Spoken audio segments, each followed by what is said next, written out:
તો આ છે આપણી ગુજરાતીઓની ફેવરેટ ઢોકળી અને આજે આપણે બનાવવા જઈ રહ્યા છીએ ગવાની ઢોકળી। તો તેની માટે આપણે રોટલીનો રેગ્યુલર વાળો લોટ લીધેલો છે। હવે એની તેલ ઉમેરીશું 2 થી 3 ચમચી જેટલું, થોડી અડધી ચમચી જેટલી હિંગ ઉમેરીશું, 1 ચમચી હળદર, મારી ચમચી નાની છે એટલે મેં 2 લીધી છે, આપ 1 ચમચી પણ લઈ શકો છો। હવે 2 ચમચી જેટલું ધાણા જીરું પાવડર, 1 ચમચી લાલ મરચું અને સ્વાદ પ્રમાણે આપણે મીઠું એડ કરીશું। ત્યારબાદ આપણે અજમાને ઉમેરવાનો છે, કેમ કે ગવાની ઢોકળી છે તો અજમો જરૂરી છે। તો એને આ રીતે 2 હથેળી વચ્ચે ક્રશ કરીને લઈશું। પછી 1 ચમચી જેટલા લીલા મરચાં વાટેલા લઈશું અને અડધી ચમચી જેટલું લસણ ઉમેરીશું। ત્યારબાદ હવે આ બધા લોટને બરાબર મસાલા સાથે મિક્સ કરી લઈશું। હવે મિક્સ થઈ જાય ત્યારબાદ થોડું માપ પ્રમાણે પાણી લઈ અને લોટ આપણે બાંધતા જઈશું। આનો લોટ આપણે ભાખરી અને પૂરી જેવો તૈયાર કરવાનો છે, તો જે પ્રમાણે આપણે પાણી જોઈએ એ પ્રમાણે ઉમેરતા જઈ આ રીતનો લોટ આપણે તૈયાર કરી લઈશું। હવે આપણે આ લોટને થોડાક ભાગમાં લઈ અને દબાવીને હાથેથી જે રેગ્યુલર ઢોકળીમાં આપણે કરીએ છીએ એ પ્રમાણે આવી દબાવેલી ચપટીવાળી ઢોકળી તૈયાર કરીશું। થોડી આપણે ચપટીવાળી ઢોકળી એડ કરીશું અને થોડી રેગ્યુલર જે આપણે કટ કરીને કરીએ છીએ તે પ્રમાણે પણ કરીશું।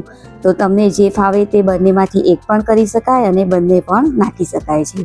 હવે આપણે એક લુઓ લઈશું, જેનો આપણે પતલો રોટલો તૈયાર કરીશું। તો એની માટે આપણે થોડું અટામણ ઉમેરીશું અને આ રીતે રોટલો વણી અને તમને ફાવે તે મનપસંદ પ્રમાણેના પીસ કરી લઈશું। નાના મોટા આપણી ઈચ્છા પ્રમાણે કરી શકાય।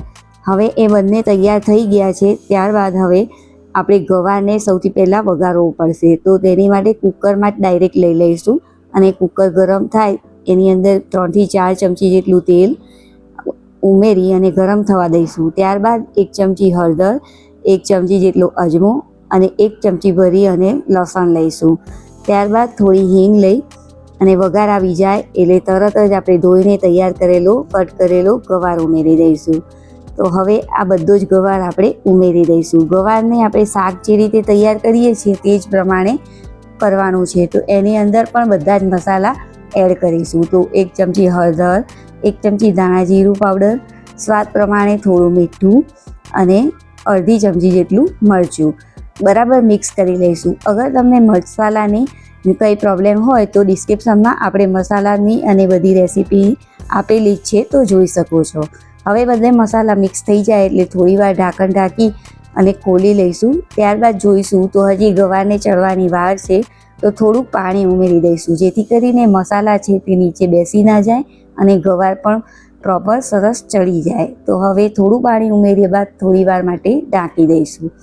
હવે તમે જોઈ શકો છો કે ગવારનો કલર પણ થોડો ચેન્જ થઈ ગયો છે અને મસાલા બધા ચડી ગયા છે। ત્યારે પછી આપણે એની અંદર ઢોકળી માટેનું પાણી ઉમેરી દઈશું। તો અહીંયા મેં પાણીને થોડું ગરમ કરી રાખ્યું હતું, જેથી કરીને આપણે ઢોકળી બનતા વાર ના લાગે અને ફટાફટ આપણી ઢોકળી તૈયાર થઈ જાય।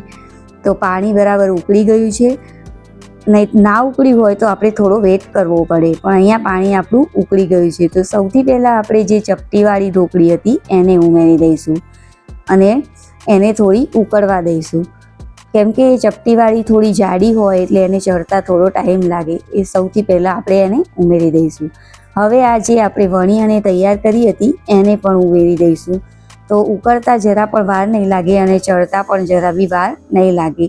તો આ રીતે બધી જ ઢોકળી ઉકળી જાય ત્યાં સુધી વેટ કરીશું અને સરસ એને એક રસ થવા દઈશું।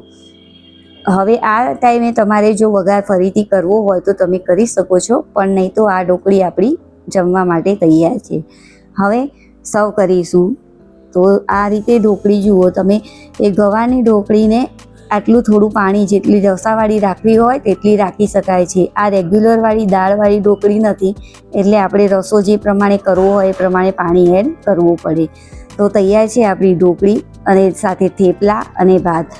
ઉપરથી આપણે થોડું લીંબુનો રસ એની અંદર ઉમેરીશું, જેથી કરીને એની ખટાશ પણ બહુ જ સરસ ટેસ્ટી બનાવી દેશે આપણી ઢોકળીને।